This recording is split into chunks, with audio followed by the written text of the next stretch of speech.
Cineboys to Cinemen, episode 16. 16? Hope you're well, wherever you are, whatever you're doing. Inadvertently, a bit of a break. Yeah. These things happen. Yeah. Apologies for that. I know you missed us. Yes. And also apologies for the slight rustiness. It's weird, even having like a slight break, and I've sort of got the nerves back like I did when we did the first episode. It's weird. It's back to square one. Like, even my laptop, honestly, I was like, all the settings have gone. I don't know why. They just got wiped. Laptop's like, they're not doing it anymore. Yeah, they've sacked it off. Ghost in the Machine. Ghost in the Machine, indeed. Yeah. This week, Return to Seoul. Yes. A search for identity and meaning against the backdrop of Seoul. Yes. Really great film, this one. Really enjoyed it. Yeah. We saw it together. And it was another real surprise in the sense that it was a film I knew literally nothing about. I think we sort of alluded to this in the outro of the last episode. But, every time we go to the watershed to watch a film, there's usually one or two trailers that sort of really pique our interest. And this film was one of them. Heard nothing about it prior to that. Yeah. And I think that really worked in its favour, actually. Yeah, being surprised in that way. I think, by living in the UK, we just get things a bit later than everyone else. So yeah. I think it came out in 2022 in some territories. Yeah. A lot of the films that we've reviewed from the sort of more independent releases tends to be the way. They're really staggered. Yeah. But a film that had a real impact on us, and it will prompt a broader discussion around similar films around the themes of identity and the search for meaning. Probably touch on a few topics we've already mined before. Yeah. So I think we'll keep this conversation a little bit broader. I'm not sure if we'll be lingering on specific films for long periods of time. No. I think there might be a couple. Yeah. Chiefly it's going to be a discussion around those ideas and themes and how different presentations of those ideas seem to suit different stratas of people. Different types of people. Strap in and prepare yourself. Prepare yourself for cinema. Questing the cinematic void. I must hasten to point out before we begin the chunk of the discussion, we forgot to mention we would also review the film as well. Oh, yeah. That's that rustiness. Oh, dear. The search for identity and meaning through one's culture. Yes. Or the adoption of a new culture. Yeah. Or finding a lost culture within you. Yeah. Which works particularly well in the case of Return to Seoul. That's right. As it is a film about a French-Korean woman, a woman of Korean descent, being adopted by a French family. Yep. Being brought up as a French person. Yeah. And then going back to the country of her origin as a French person. Yeah. So, that's quite a web, isn't it? Yeah, it is. And I think it really sort of brings to mind quite a lot of films that perhaps don't deal with that schism within and how that impacts the individual that's going through that sort of journey. Yeah. But there are certainly films that deal with the melding of culture. In fact, that seems to be quite a sort of solid, tried and tested theme in lots of quite popular mainstream movies. Oh, completely, yeah. And the presentation in Return to Seoul is very much different from that, which was really welcome to me. And we'll save that for the review. But I guess we should start with... maybe we should start with a film to open the discussion. So, Ben, go for it. Yeah, okay. It's kind of an obvious pick, thinking about it. It's weird that we didn't discuss this in the context of when we did The Beasts, because there's a lot of similar themes going on with that film as well. Yeah. But thinking about it, the tone of The Beast is a lot different from this one. Everything Everywhere All at Once. Yes. Which I've only seen it once. I liked it a lot. I was actually quite confused as to why it was so enthusiastically received, and okay, there's something about it which, when I saw it, I thought, that was solid. That was a sort of 7-8 out of 10. Like, I can see why people were scrambling to see this. A24, well done. This is different for you. You're kind of moving away from what you're usually doing. Thinking about it though, its fallout has really persisted in a way that I didn't expect it to, because I actually had a few very minor sort of problems with it. It's mainly my problem, and the way I enjoy film didn't really. I felt like some of the humour was a little bit Gen Z. You know what I mean? Right. Okay. And I completely get it if you think I'm wrong, and if everyone who's listening to this thinks I'm wrong, they probably do. There's just strange things in it which I kind of agree with you though. Yeah. So I mean, again, your mileage may vary. But no, I agree with you. This is an odd one. Again, on that front. Yeah. I also agree with you more broadly in the sense that as much as I really enjoyed the movie overall, it actually grew on me significantly after I watched it. Okay. But there were still things that prevented it from being a truly great film for me. Yeah. So the sort of fervour around the film, the Oscar buzz. Yeah. I mean, it was amazing to see it pick up so many awards. Oh, completely. I just never saw that happening. No. Big surprise. It didn't really seem like an Oscar movie. No. But then I guess the Oscars, the people associated with the Oscars are trying to dispel that. That's it. That that idea that there's an Oscar baity movie. I don't know. Yeah. Or a film that's built for. Completely. Yeah. A lot of the awards that it received were merited. Don't get me wrong. It was just odd to me that it kind of had such a broad appeal. I thought it would be like sort of early people in their early 20s would be really gunning for it. Yeah. I actually thought I was sort of a bit too old for it in some sense. Like the whole bagel thing, like the everything bagel. Like everyone was really like, oh, that's clever, isn't it? Like, well, yeah, but what? I mean, like, it's okay. Fair enough. Again, my problem. It's the same thing I feel about sort of Wes Anderson films. I know it's my problem. I mean, stop delegitimising your opinion, Ben. I do that all too often. No, I think I agree with you.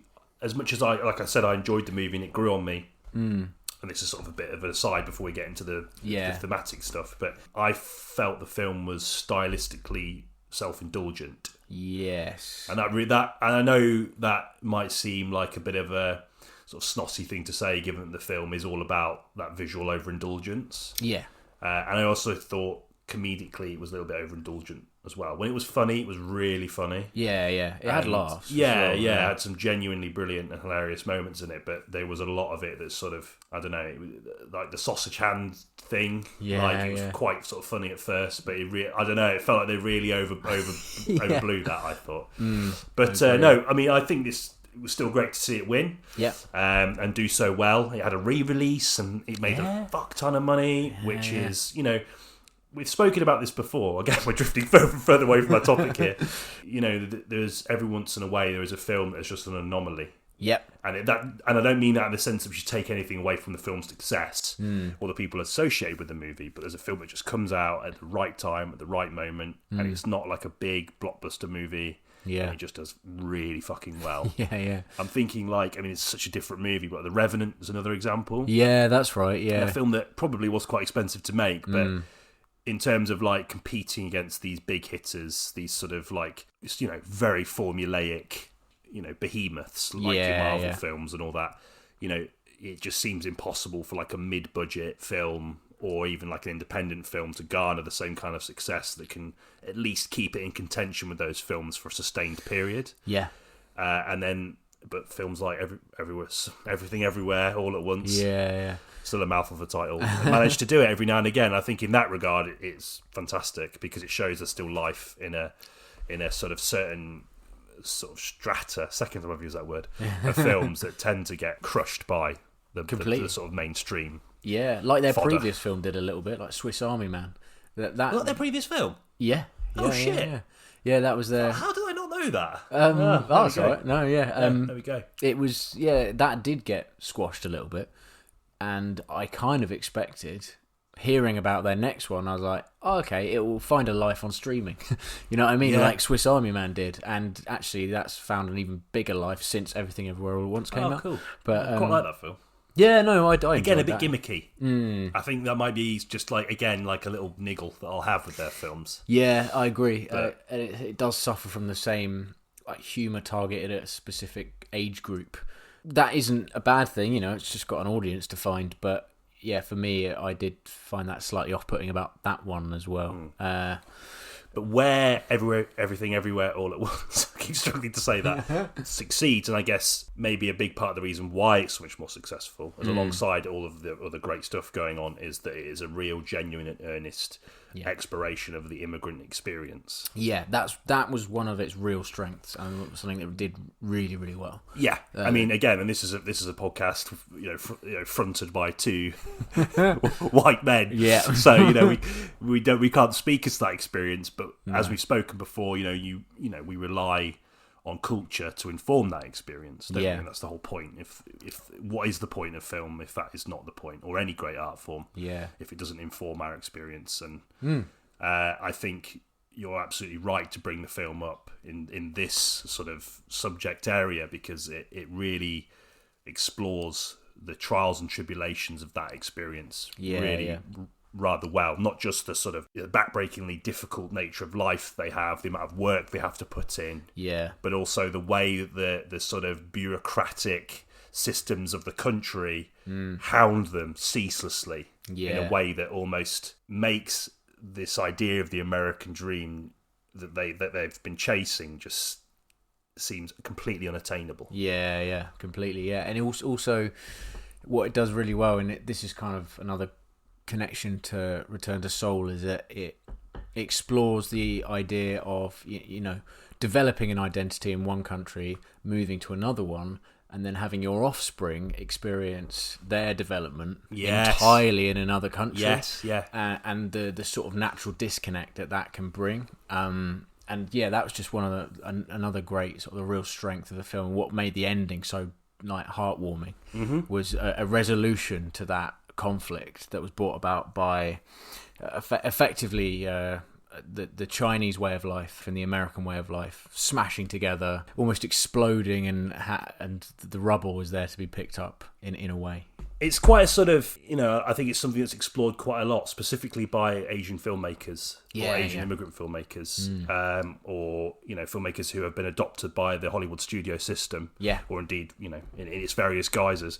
It sort of reminds me of Ang Lee. I was just about to say Ang Lee. I mean, Ang Lee's done so many films around that idea, and what is, I think, a film that really has parallels, narrative and thematic parallels to Everything Everywhere All at Once is The Wedding Banquet. Oh, right, okay. So it's the main character is a man who is of, I think you have to sort of bear with me because it's been a while since I've seen the film, but I think he's come to America from Taiwan. Right, or he's from America, I can't quite remember, and he's gay, and he's in a gay relationship, an openly gay relationship with a white American man in New York. Okay. And his Taiwanese family want him to get married, and he has to stage this whole wedding with this woman who's Taiwanese. I think the similarities are explicit in the sense that in Everything Everywhere All at Once, the daughter is gay. Right, okay. And there's an inability to express that sexuality openly whilst around certain members of a family who are from a culture where it is assumed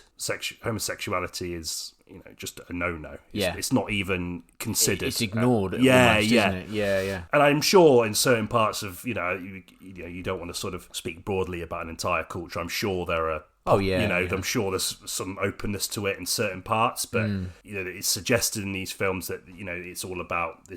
There's a very sort of strict attitude to sexuality and expectation through sexuality. You're going to get married, have kids, all that sort of stuff. Continue the family, build the family, continue the family legacy, all that sort of stuff. And we sort of talked about that idea a little bit when we talked about culture clashes in our last 2 episodes ago. In the context of Lulu Wang's The Farewell, the idea, and again, a woman who's born in America, an American woman with Chinese parentage and China, very much part of her who she is, going to China and struggling to deal with the Eastern approach to death. It seems like a bit of a tangent, but there's so much about that idea of having a belief system challenged by your lineage, your parentage, your culture that you've left behind, or the culture that's with you, but it's watered down by the fact that you are in another country, another place.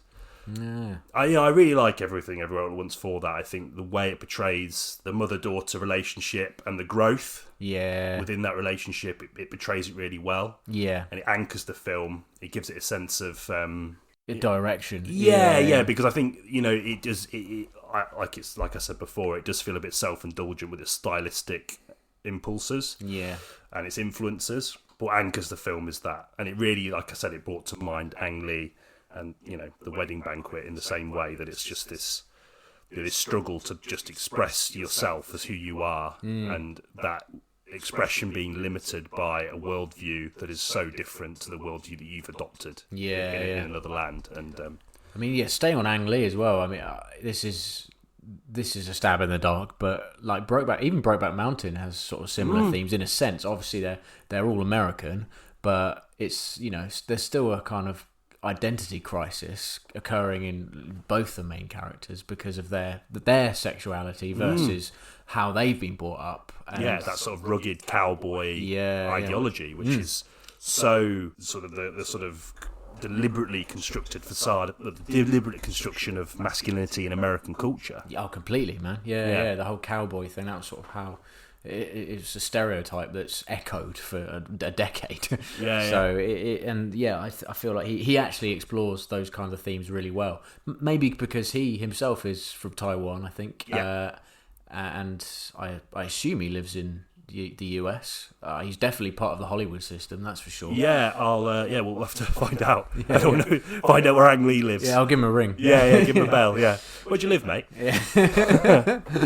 I think it's a really fascinating theme that is, particularly, I guess, for the sake of the discussion, to sort of focus on that Asian perspective for a little bit. It seems to be a huge part of that immigrant experience, that sort of duel between the new values that you have to sort of inherit to assimilate into your new setting, against the old values that you don't want to leave behind. Because and this might sound a little bit silly, and it probably will do, but I've always found that really fascinating when I speak to people that obviously are born in England, but their family is from a different country. Their culture is very different. I often wonder how that plays out with them, and how the generation before that view that. Because it's, in certain cases there will be extreme examples where, like in some of the films we've just discussed, the parents or the previous generations will put quite heavy ideological expectations on these people that just don't align with the society that they live in. And that's not to say Western society is perfect by any stretch of the imagination,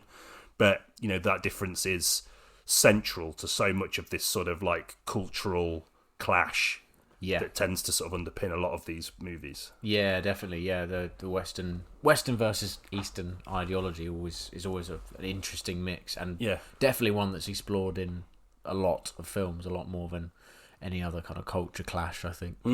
Yeah. If you think about like bringing it to England, like East is East. Oh, I love that film. Yeah, I do. Yeah. It's like a mix between Rita Sue and Bob 2 and like, I don't know, Brick Lane or something. So just kind of, it's been ages since I've seen it, but I think it's fantastic, that movie. Yeah, it really portrays that battle really well. Yeah. And the difficulties of immigration as well, of immigrating to a new land as well, because not only are you having to sort of adjust to a different way of life, different thought processes, different belief systems, you're also having to deal with some of the anger that might come with you coming to a new place, particularly if there's like a historical connection, and you've also got to contend with the hate that you might receive. It's as old as time that some people are predisposed either through manipulation by higher powers, or through historical issues like we discussed before with the beasts, can influence a lot of nasty behaviour that these people also have to receive and have to sort of like live with. Because and continue to live with in certain cases. That will it will almost never go away. Like, there'll always be a sense of that there, through wherever. I mean, it depends on where you travel in the UK as well. Like, I know in some certain areas of the UK that nastiness is a lot more prevalent than in others. And if you want to travel about the country that you live in, I suppose you're going to experience that in a way that someone like me will never understand. Because it's just baffling. And but East is East is a really good example of that, and also a good example of internal conflict as well, because obviously there's that bit at the beginning where he effectively runs out on his own arranged marriage, doesn't he? There's a bit where he just looks at him and goes, "I'm sorry, Dad." That always stuck with me. I've only seen it once, but it stuck with me, and there's a sort of bitterness that runs through the father figure throughout the rest of the film, based on a very complicated scenario and so much struggle going on in that film. And it's surprising that it's as light-hearted as it is. I mean, that's a great skill of films. I think I think we'll probably talk about a few of these sorts of films a little bit later on, but the cultural clash thing can often be played for quite light-hearted effect. Yes. And it seems to really appeal to a certain group of people, like, like My Big Fat Greek Wedding, for example. Yeah. Or what's that Antonio Banderas film where he's like a dancer and he teaches those sort of impoverished youths the flamenco or something. I can't remember. Yeah, I can't remember the name of it either, but these films seem to be ridiculously popular with like white middle-class people. Yep. I don't know what it is. Bizarre. But what I love so much about East is East is that like it really handles those issues with real grace and humour, because I think humour is something that, you know, it's a difficult thing to pull off when you're dealing with things like racism you know, and all that sort of stuff. But there's a real depth to the film. It's sort of kind of like would pair quite well with Full Monty. Yeah, to me, in the sense, obviously they deal with very vastly different things, but race and class obviously very much intertwined. And the presentation of those things is quite light-hearted. But if you go you dig slightly deeper, they're actually quite sad and difficult movies at points to get to, you know, thematically speaking. Yeah, completely, man. Yeah. But lighter films, you know, My Big Fat Greek Wedding. I mean, it's been years since I've seen that. I can't really comment too much on it, but. No. There's the you know, a lot of it's played for jokes, isn't it? I mean, there's so many scenes where he says, "What's Greek for this?" and they tell him something and it gets wrong, and it's all about the sort of the different customs, and that tends to generate quite a lot of humour. Yes, which Return to Seoul also does, but in a much more subtle and withdrawn manner. Yeah. I think in films like My Big Fat Greek Wedding, it takes centre stage, doesn't it? That's sort of. Yeah, there's a pause for you to laugh. Yeah, in My Big Fat Greek Wedding.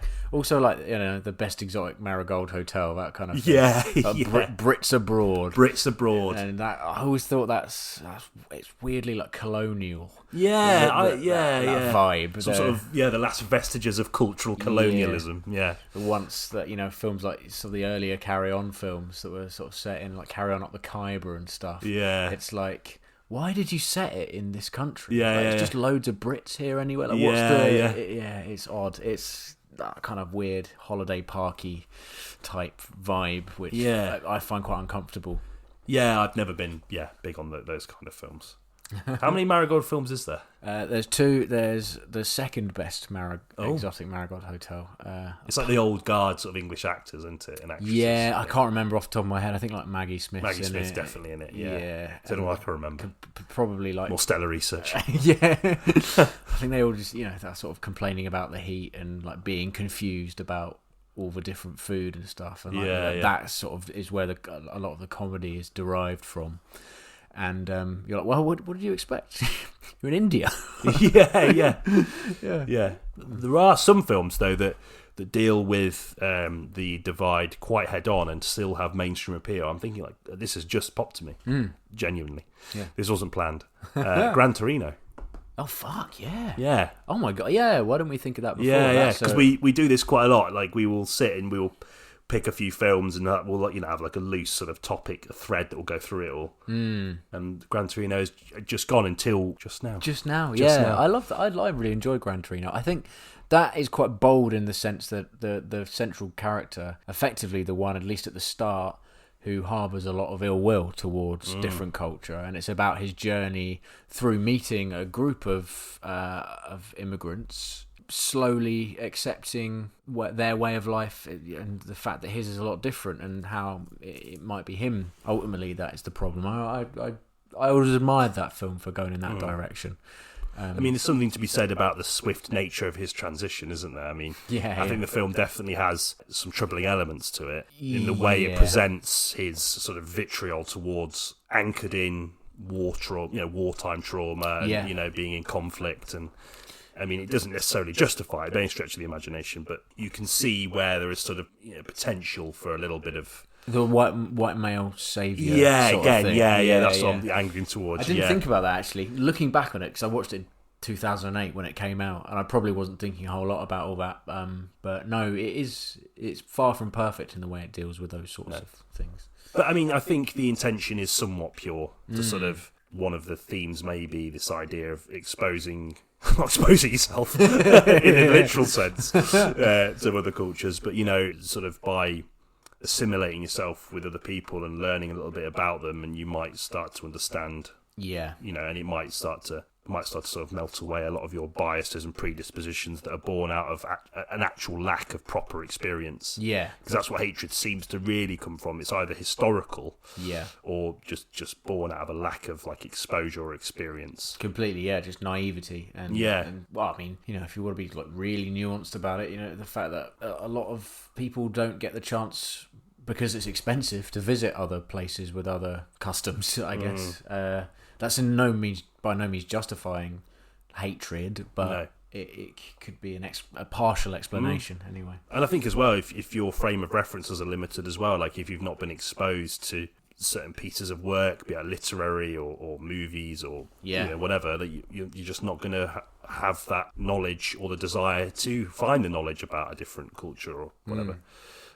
This is going far away from what we could talk about. That's but all right, no. Gran Torino. That's an interesting one. Yeah, a long time since I've seen that, but yeah, interesting film in this context. I remember it being sort of about a car as well.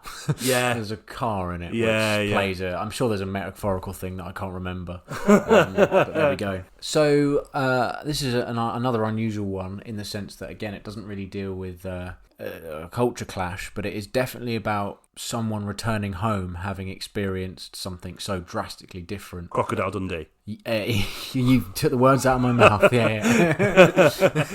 Culture clash. Australia, America. Maybe we should just dedicate an hour and a half talking about Crocodile Dundee. Martha, Marcy, May, Marlene. All very different. Yeah, that's the mouthful as well. Yeah. Just in the sense that this film deals with a young woman who has been part of a cult for a number of years, and she's been sort of molded and scarred. It's a lot of her formative years as well. So her worldview is just so bizarre to her family, who kind of she manages to escape from the cult, and they take her in. But it's about the sort of the aftermath, because usually you'd think that the escape from the cult would be the climax of the film. This is sort of about what happens afterwards, and the way it deals with a worldview that's been kind of morphed into something so drastically different is quite interesting. Like there's certain, like, just the way she kind of deals with it's her sister's husband, I think, and the way she sort of acts around him is really quite uncomfortable, and you're introduced to this really bizarre behaviour.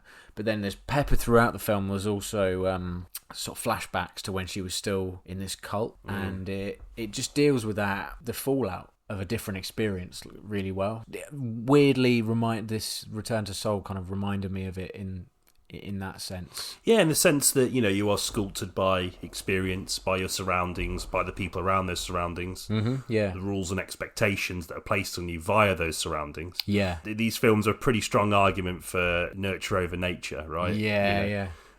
This idea that, you know, the person you are is, you know, heavily informed by your immediate surroundings, or indeed, you know, and not just immediate surroundings in the sense of your parents, your carers, your brothers, sisters, friends, but also the culture you absorb. And it's particularly interesting in the context of Return to Seoul, because this is someone that was born in Korea, as mentioned already, adopted by a French family, and is French. You know, her whole outlook on life has been sculpted by her immediate environment in France. And then she's put in she returns back to the country of her birth, and it's even remarked by people that she looks Korean. You are like, you're a proper Korean. But yet she has none of that culture, the reference points, the somewhat expected norms, the behaviours, nothing. And that's really the really fascinating element about that film. Completely. And I quite like that sort of. I think it's worth mentioning Marcy, Martha, May, Marlene. Is that right? Martha, Marcy, May, Marlene. Again, I have seen that. Again, another film that has been a long time ago. I think I was at uni when I saw that. I think one of my friends was really into it. You know, really found the film really impactful. Yeah, it is. It's weird to mention it in the context of Return to Seoul, because the place where she's come from is objectively troubling. It's not like she's come from another country. There's a lot of similar moments in the fact that she's returning home, or at least returning to a family she once knew. It's just as much about her sister and her husband's reactions to her as it is about her own behaviour, which is admittedly odd, but you're on her side, really, and I do really sort of think that it says a lot about people's attitudes, especially in America, towards people that have been through significant trauma, and how it's so much easier to just blot it out and not acknowledge it and just express bewilderment as to why they're acting the way they are, as opposed to like sitting down and effectively like talking about it and getting like help or just accepting it for that it's going to be a slow journey back. Yeah, good film. Check it out if you haven't seen it.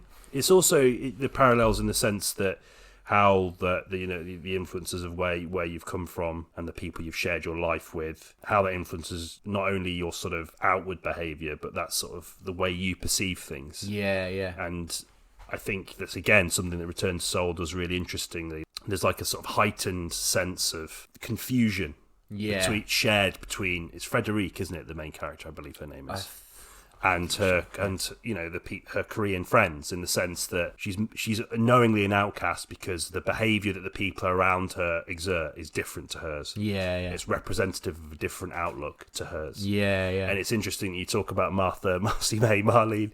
Is that right? Yeah. Good, second time, nailed it. Whether you're coming from a different culture to another or trauma, again, the parallels are definitely there in the sense that, it will just impact the behaviour that you don't even think about. Yeah. And the belief systems that you sort of hold dear. This is the sort of extreme ends. The behaviour you don't think about, and the belief systems underpin that behaviour you don't think about. Yeah. I think that's a really good film to mention in this context. It is an odd comparison, but worthy. Yes, I'm trying to think if there's any other. Do you know what? I really, really wanted to watch Minari. Because I think that film deals with a lot I missed that as well. Yeah. And I don't know what I'm going to say it's really hard to find, but it probably isn't. I'm just like a twat for it. That's one of those films that there was a lot of buzz around, really intrigued me, and it just, it's quickly snowballed, it gets dwarfed by thousands of other releases that come. Yeah, exactly. Come and go.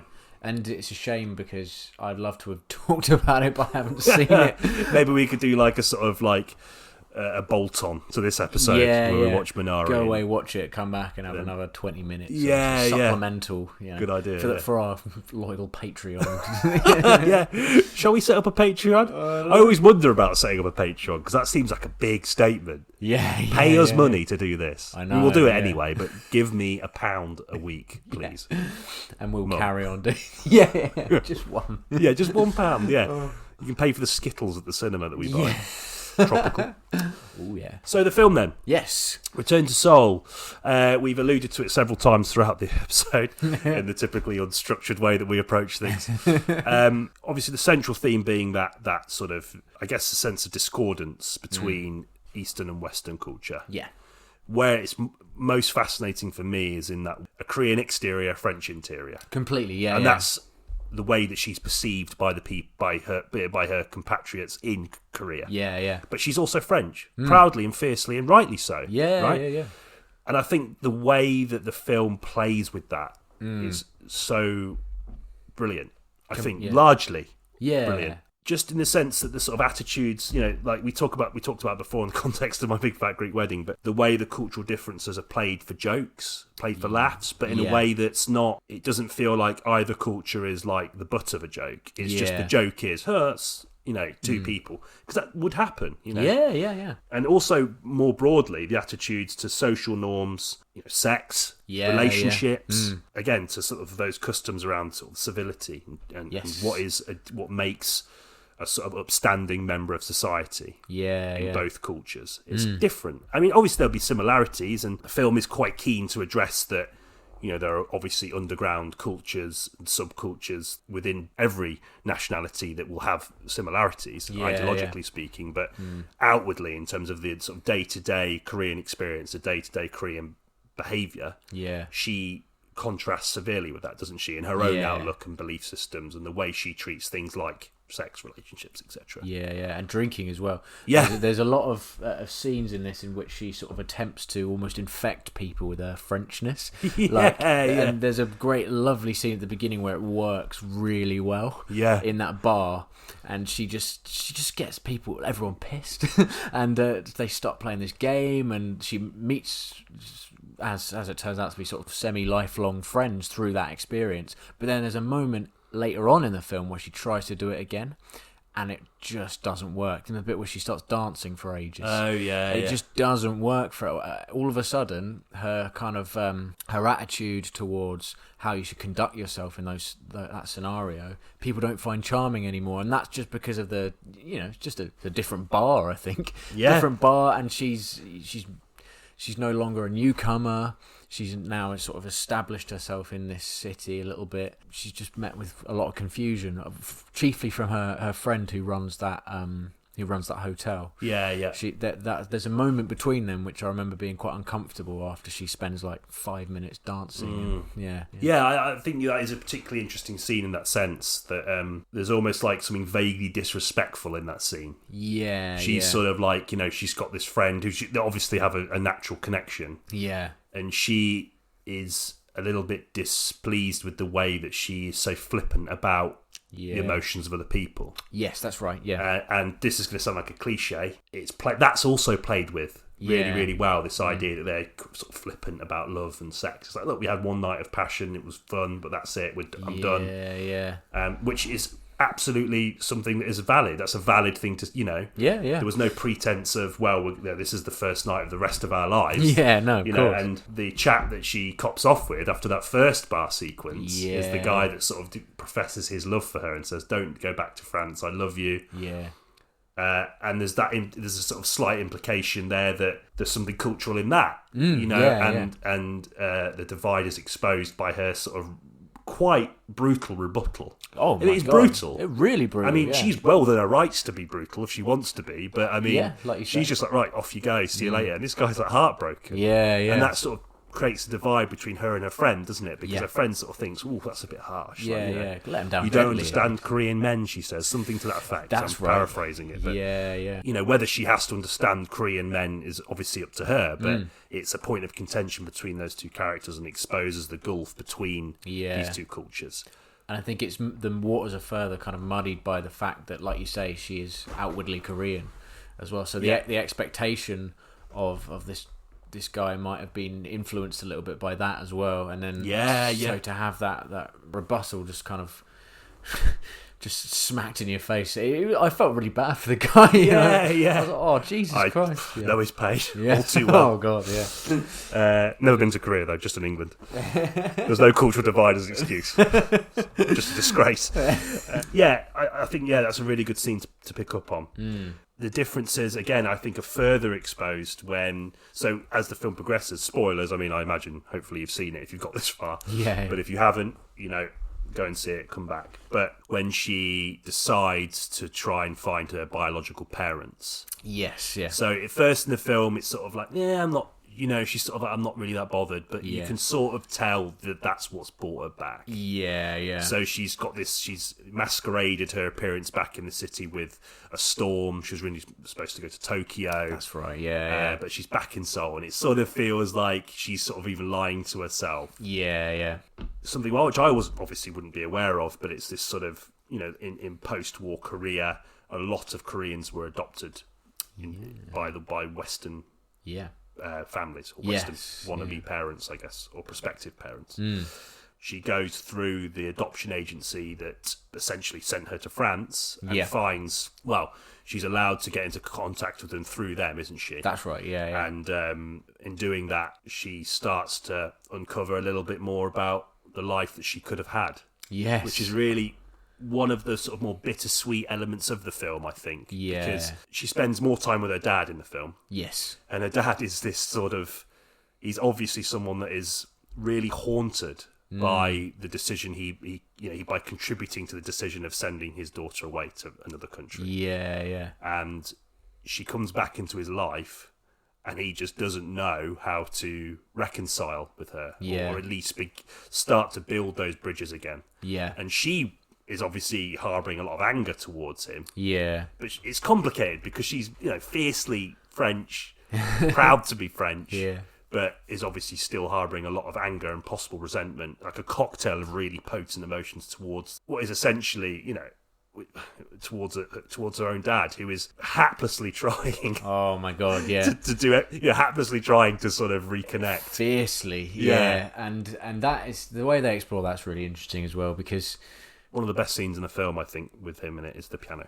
Oh God, yeah, that's But such carry a on, lovely we'll scene. discuss that in a minute. No, you're right though. He sort of assumes that she has come back with her mind made up, that she wants to reconnect with her a family that she could have had, whereas actually she's what she's really doing is more out of curiosity. I think, at least outwardly. I mean, there's definitely something else going on there. She does want to, but that creates a lot of tension between the two, in that I think he sees it as almost a miracle, right? The thing that, like you say, he's been haunted by it for so many years, and she's just re-entered his life, and he's understandably delighted, but almost sees it as like a miracle. It's like, oh, we must induct you, and we must get you. We must get you up to speed. You've missed so much. And she's like, I'm only here for 2 weeks. I'm French. I've got to go back to France. I've got a family in France. Someone, it says on her phone, maman. Yeah, it says maman on it. So she calls her adoptive mother her mum, right? So she's clearly got quite a secure, if not there's bound to be slight tension there, and I think there's a scene over FaceTime which sort of explores that a little bit. And it's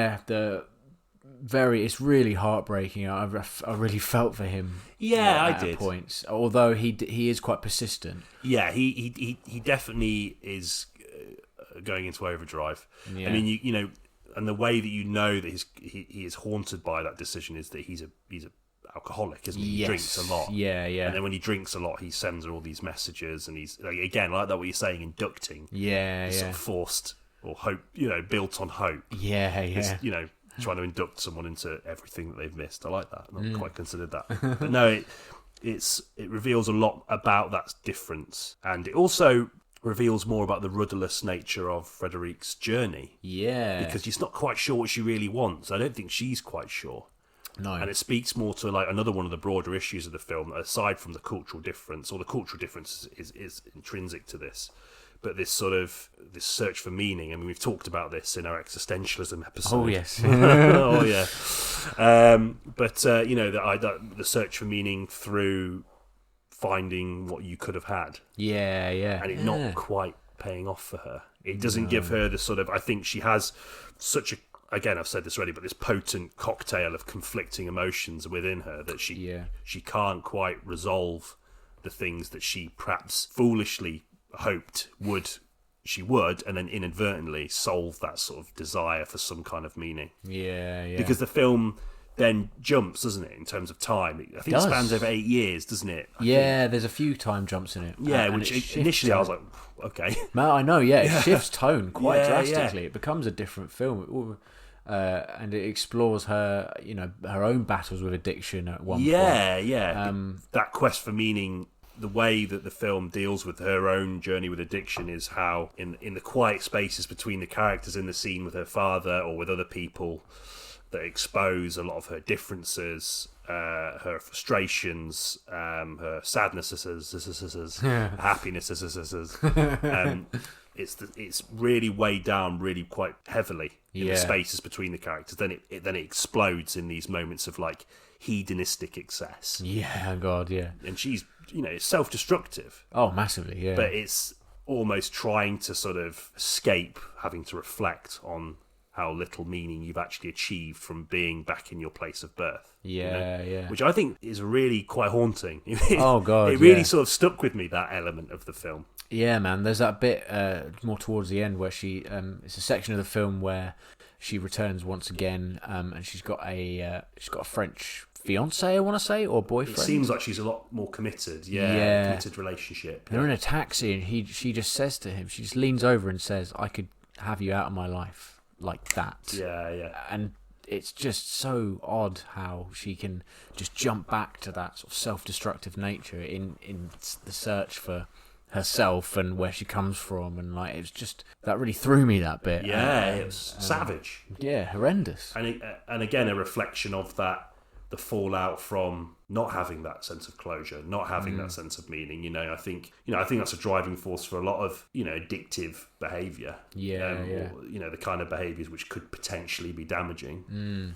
I want to be, I don't want to say that, if you have a few beers every now and again, it's damaging. But what I mean is any kind of addiction, I think, is rooted in that desire to sort of like take your mind elsewhere, away from that sort of feeling, that, the feelings that you can't quite nail down. Yeah, and that moment that I just spoke about, it comes about right after they have quite a nice meal together, and then her real father is sort of rushes her away a little bit. I'm not quite sure why he does that. I think there might be something in that he's kind of finding it quite troubling to be around her in that context. And the way she reacts to that is, just to kind of sack everything off. Everything she's built, it doesn't matter to her anymore.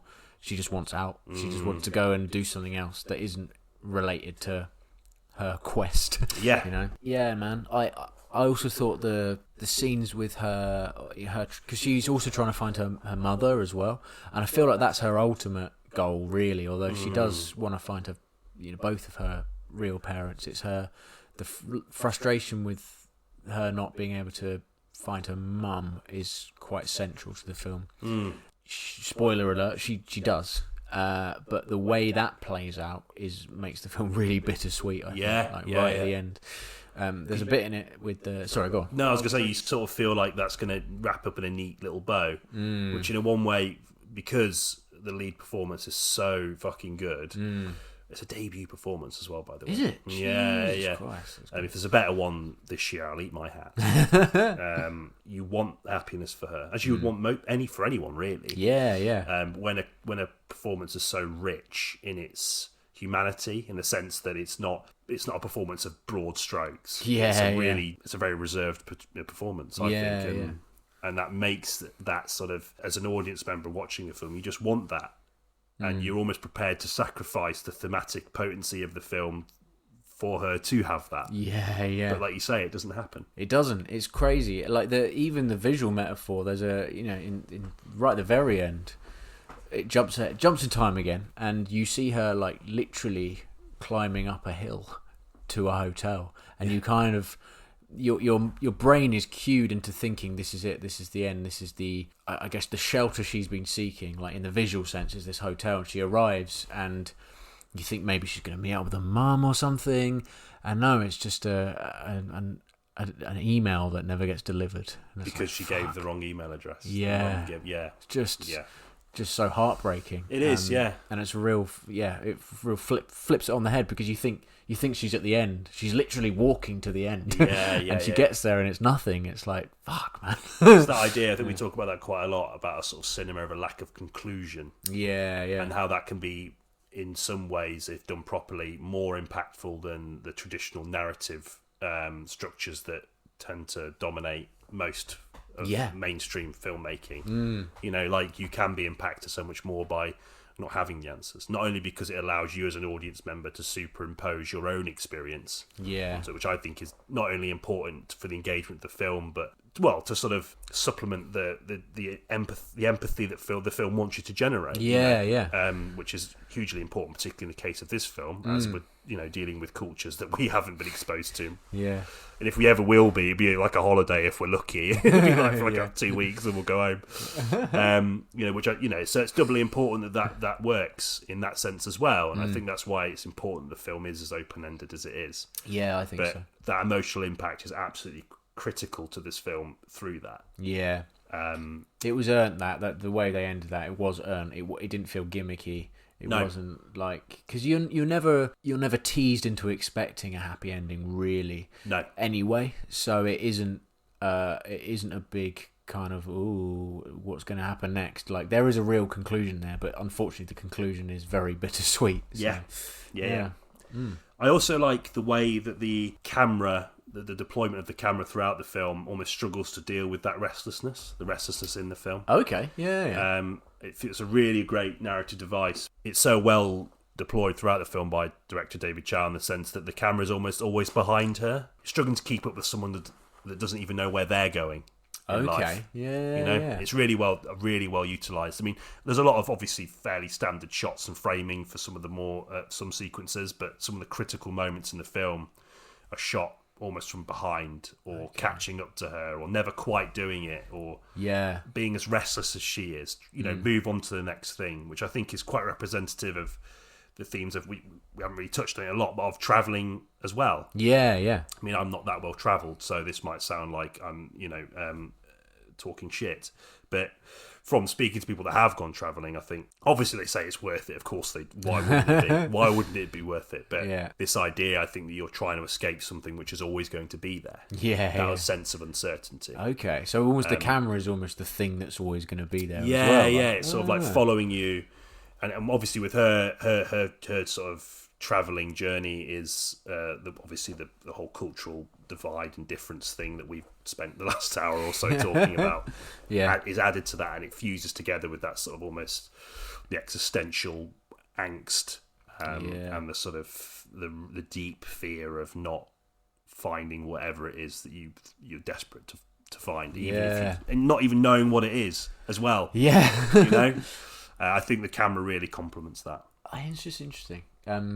You reminded me of another film with similar themes that we didn't touch on before, really briefly. Go on. It does the exact same thing, camera-wise, I think, anyway, especially in one of the sections of the film. But have you seen Babel? Yes. I have seen Babel. The portion of the film set in Japan. Oh, yeah. With the, I can sort of remember it, the young deaf Japanese girl. Yeah. Really shallow focus the whole way, so she feels really isolated. Okay. And it's constantly following her about. And there's sort of weird moments in the film where she'll just be like walking, and the sound will just stop. And it took me a while to realise this. Every single time that happens, you see the back of her head. So you're like, it's like you get a glimpse into what she's, how she's feeling and how her sensory, her sort of sensory experience differs from your own. And it really threw me off when I watched it the first time. I was like, oh, fucking of course, there you go. Yeah, and just a brief aside. No, I sort of, again, that's another film, that's like the first year of uni film that I watched. I think, right, for a long time. Yeah. Inarritu pre The Revenant. Ah, there you go. Yeah. Full circle. Yeah. Anything you didn't like about the film? There was, a couple of things for me too. There was, I think in general, the film dipped a little bit in terms of quality in the middle. Mainly the section where she does go a little bit haywire. Yeah. I just thought, and I think you might have prompted me into this sort of way of thinking about it. I thought the way they portrayed the troubling, the sort of the alcoholism and the kind of getting in with the wrong crowd was a little bit too much. Completely. Yeah, I absolutely agree. I think we both sort of said that almost in unison when we came out of the cinema. Yeah. It's funny actually. Just on the back of that, one of my friends was talking to me about the podcast and has been really complimentary about it. Jan. Oh yeah. Who, we hope to get on for the Video Nasties episode sometime in the future, but. He said it's great, but it is just two people agreeing with each other all the time, which is quite true, isn't it? It's funny. I'm really conscious now. I've said I agree loads, so it's just he's absolutely right. Oh, mate, I'll have to pretend to love Fast and Furious 10. Yeah. Oh, he's let it slip. Yeah. Dirty boy. Oh, dear. Oh, no. I think the way that it's portrayed is quite trite, a bit naff. Okay. Yeah, that sort of descent into chaos. It's like that can be, absolutely, that's fine. Like, this idea of the sort of the hedonistic behaviour that comes as a result of wanting to hide yourself away from the sort of feelings that you don't want to feel anymore. Yeah, I'm getting a bit sick in independent films of long dance sequences. Yeah, I remember remarking this to you afterwards. I just thematically I can see what the intention is, and again, this is just like a niggle for me. But the last few, I remember The Five Devils, another film I watched at the Watershed a few weeks prior. Another good, great film, but again, it has this really long singing or dance sequence in it. Yeah. Sort of just, I don't know, it sort of feels a bit arbitrary now. Yeah. That these films about exploring yourself and finding or trying to find yourself have to have a dance sequence in. It always feels like slot it in, you know what I mean? Like tick that box. Yeah. And it doesn't really, at least to me, it may be because I just don't like dancing. I mean, I like watching other people dance, but I've never been someone, I'm boring to go out with, basically. I don't really like it. But I just think, in terms of the film, it didn't really service the narrative in any particular meaningful way for me, other than being an excuse for some sort of quite arty shots of the decadence. Just neon red lights everywhere. Which, again, is fairly familiar in modern cinema. Big time, yeah. It's just like... you have, I'm fairly sure, it's probably an independent film thing. Like, right, we've got to shave the budget. What do? Let's just condense 5 scenes that initially were on like a hilltop or on a busy street. Let's just put them all in a big nightclub. Yeah, and we can film it, and it'll be really low light, and we'll just like get some really cheap neon lights and a few bottles of whiskey, and it will look like a nightclub. And I was just. Yeah, even, I mean, this is my favourite film of last year, I've now decided, but even After Sun did that. There was just scenes in, I know it's meant to be, I sort of expressed my grievances for that scene when we did our After Sun episode. But yeah, that's just like a scene with strobe lighting all of a sudden. Like, what are you doing? Yeah. I don't know. I agree, again, sorry, Jan, but I agree with you, Danny. No, yeah, I think it might just be more representative of the time. Yeah. And again, what you were saying before in reference to Everything Everywhere All at Once having like a certain sensibilities for a certain generation, maybe that might be it. Here. Yeah, completely. And it sounds weird to say that given that we're only in our 30s, but I don't know. Strange. Yeah, I just think it feels arbitrary, and it really did nothing for me in terms of the rest of the fantastic character work, the fantastic performances across the board, chiefly in the lead debut performance, and the performance of the father as well as a bit of Korean veteran Korean actor. Yeah, fantastic.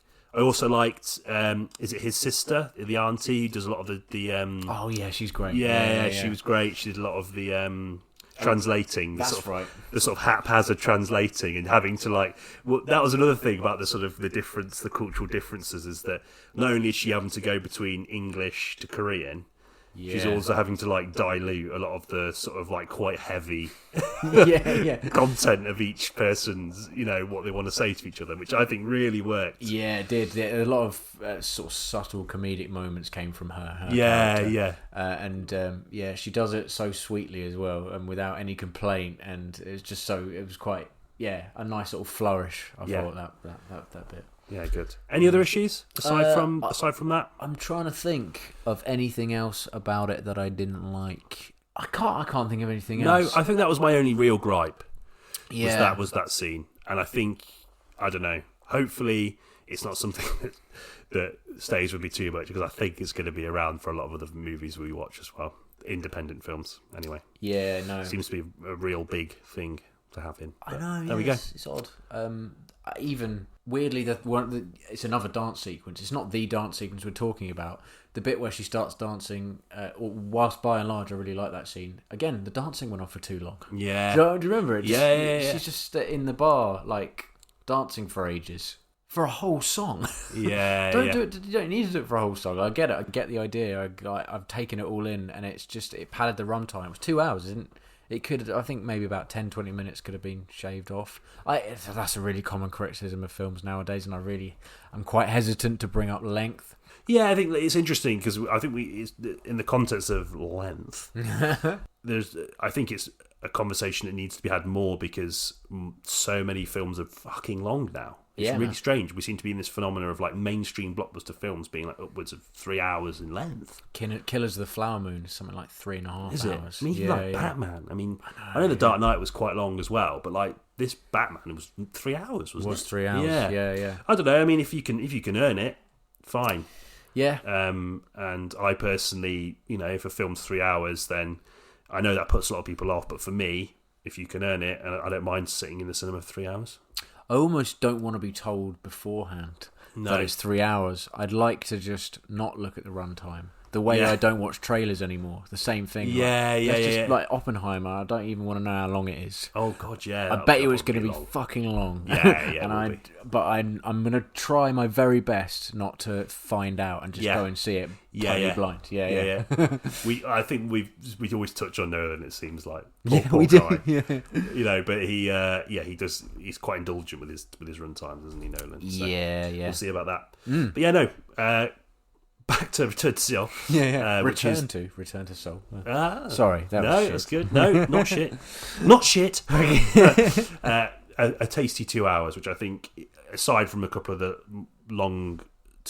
overly long dance scenes, more than earns that runtime because of the way it handles all of the complex money stuff. Absolutely.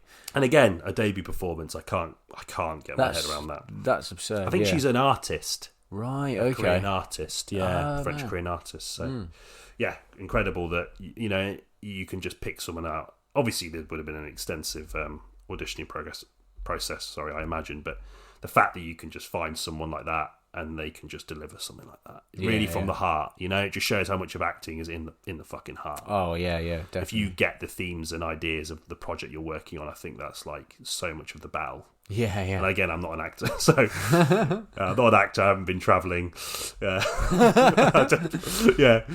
starting to run out of reasons to listen to this podcast, really. I don't like dancing. But no, fantastic. Yeah, great stuff. Really implore anyone to watch it. That would be what I would say as a sort of a quick caption review would be go and see it. It's wonderful. It's worth it. Yeah, wonderful. Yeah. It's good stuff. Good fun. Questing the cinematic void.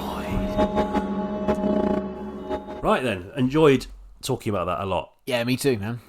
2 weeks of just musing on it. I'm glad I allowed it to gestate, actually. Yes, agreed. Some films I'm quite keen to immediately discuss, like the day after, and otherwise I kind of fear that all the information will just fall out the other side of my ear. But with this one, I'm glad I had a bit of a chance to think about it and come back with a few lofty topics and opinions for you all. Oh, lucky you all, eh? Yeah. No, I agree. Some films, it's like I find if it's a film I don't like, I want to talk about it quicker. It's harder to bottle up frustration about something. I find that quite difficult. Okay. My anger will just sort of dissipate, and then by the time I get to I'll go, but a lot of people worked on it. You know what I mean? And I won't be. Another thing Jan said, actually, we're too nice. Oh, really? He said sometimes you shit on things. Yeah. But, but maybe. I guess it's because I try and sort of tiptoe around because I'm sort of semi-aware of how difficult it is to make films. Yeah, even the shittest film, someone has worked really hard on. And they really tried, yeah. But it's a valid point. Maybe we have a chance to shit on something. Yes. Next week. I've got a feeling we might. We might do a little bit, yeah. Fast and Furious X. Yes. Or 10. 10 Roman numerals. There you go. That's my knowledge. That's as far as it goes. X equals 10. Yep. Fast and Furious X, the first part of a concluding duo of films that's going to end the Fast and Furious series. I believe it is. Yeah, part 1 of 10 part 1. 10 part 1. I'm pretty sure it is. I might be wrong. If so, that is so funny. Yeah. Because 10's such a round number. What are they doing? 10 part 1. Oh, I'm going to buy the box set, but not which has every single one apart from the second half of 10 part 2. Yeah. A film franchise that has got a new lease of life since adopting a sort of more self-aware, silly tone. Yeah. I haven't seen 9 actually, so I'm going to have to watch 9. I haven't seen like 4 of them. I've seen most of them, but there's about 4 odd that I haven't seen. I'm gonna try and get another one in before the podcast as well as 10. Yeah. To be fair, they do all blur into one. Oh my god! And I'm not saying that necessarily in a critical way. I watched a lot of them in sequence for some reason, and because I do quite enjoy it. Yeah, I do quite enjoy aspects of them, but there's a lot to say about the franchise. Vin Diesel himself, I've got a lot of opinions about that. Yeah. Not all negative necessarily, but just there's a lot of things I find very odd about him and his position in the franchise, which we'll explore next week. So we're departing independent cinema for a bit. Yes. Been there for a while. For dependent cinema. Dependent on... Justin Lin. Justin Lin. Who left. Yeah, he left. Yeah. So, which is interesting. We'll talk about that more next week. Because he's been in a few of them, hasn't he? He's helmed he a few directed of the like films. 3 or 4 of them, Yeah. including Furious 7, which is one of the best, I think. Yes, agreed. So, in the meantime, enjoy this one. Enjoy many of our various other episodes. We can sort of say that now. We've got quite a back catalogue. Mate, this is 16. 16, there you go. 17 if you include the pilot. Oh, mate, yeah. There you go. Probably over 20 hours of material. 20 hours of us crazy. going, and then who wouldn't? Oh, mate, I know. Yeah. Yeah. Right, well, have a good week and catch you in the next one. See you in a bit. Bye.